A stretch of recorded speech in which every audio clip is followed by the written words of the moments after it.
मरीम नवाज कहती है कि वो जनाब बिजली महंगी हुई तो शहबाज शरीफ साहब इजलास छोड़ के निकल गए। अस्सलाम वालेकुम जी। वालेकुम अस्सलाम। कहाँ से आए हैं? रावलपिंडी जी।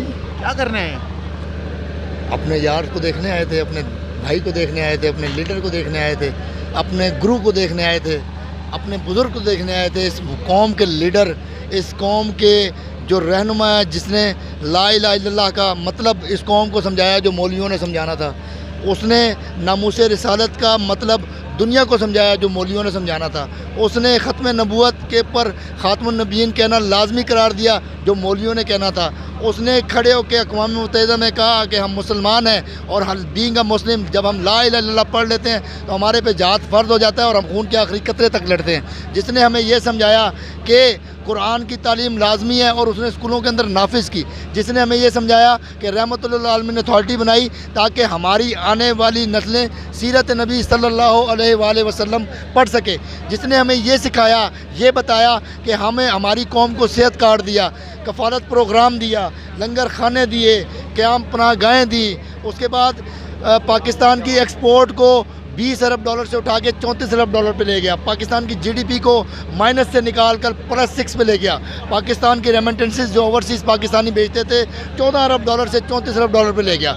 मुझे बताएं कि ऐसे शख्स को देखने के लिए नहीं आना चाहिए था हमें। आपने कहा इमरान खान आपके यार भी हैं, आपके बड़े भी हैं, आपके बुज़ुर्ग भी हैं, उनके ऊपर इस वक्त तलवार लटक रही है नाहिली की।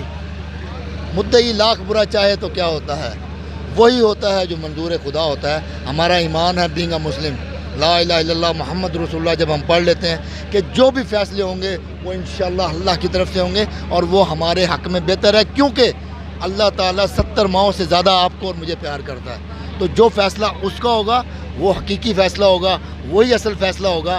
फिर इंशाअल्लाह आज ये कौम राह रास्त पे आ रही है तो इंशाअल्लाह अल्लाह ताला भी इसके ऊपर अच्छा हुक्मरान मुसल्लत करेगा, क्योंकि अल्लाह ताला ने कुरान में फरमाया कि जैसे तुम्हारे अमाल होंगे वैसे तुम पर हुक्मरान आएंगे। अब जब कौम सच का साथ दे रही है, सच के साथ खड़ी है, गरीब के साथ खड़ी है, मिडिल क्लास के साथ खड़ी है। मौजूदा हुकूमत को क्या पैगाम देना चाहेंगे? एमको की जन्नत से बाहर निकलें, ग्राउंड पे आके मुकाबला करें। ग्राउंड मौजूद है, घोड़ा भी हाजिर है, आप भी दौड़ाओ, हम भी दौड़ाते हैं। जो देखा जाएगा, जैसे 17 जुलाई को हमने आपकी फैंटी लगाई थी, फिर कराची में आपकी फैंटी लगाई, तो अभी 11 को भी आपने इलेक्शन मुलतवी कर दिया। तैयारी करें, अपने अमाल सही करें, लोगों के साथ सच बोलें। लोगों के वो कहते हैं, वो मरीम नवाज कहती है कि वो जनाब बिजली महंगी हुई तो शहबाज शरीफ साहब इजलास छोड़ के निकल गए। मुझे सिर्फ एक चीज़ बताइएगा, अब मैं सियासी बात करने लगा हूँ, आप अपने चैनल के मालिक हैं, आप जो चाहेंगे चलाएँगे, जो चाहेंगे नहीं चलाएँगे।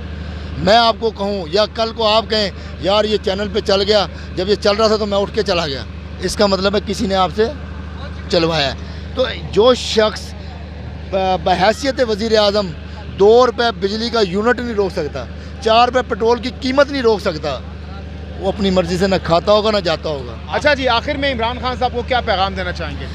खान साहब घबराना नहीं है, इंशाअल्लाह हम आपके साथ खड़े हैं।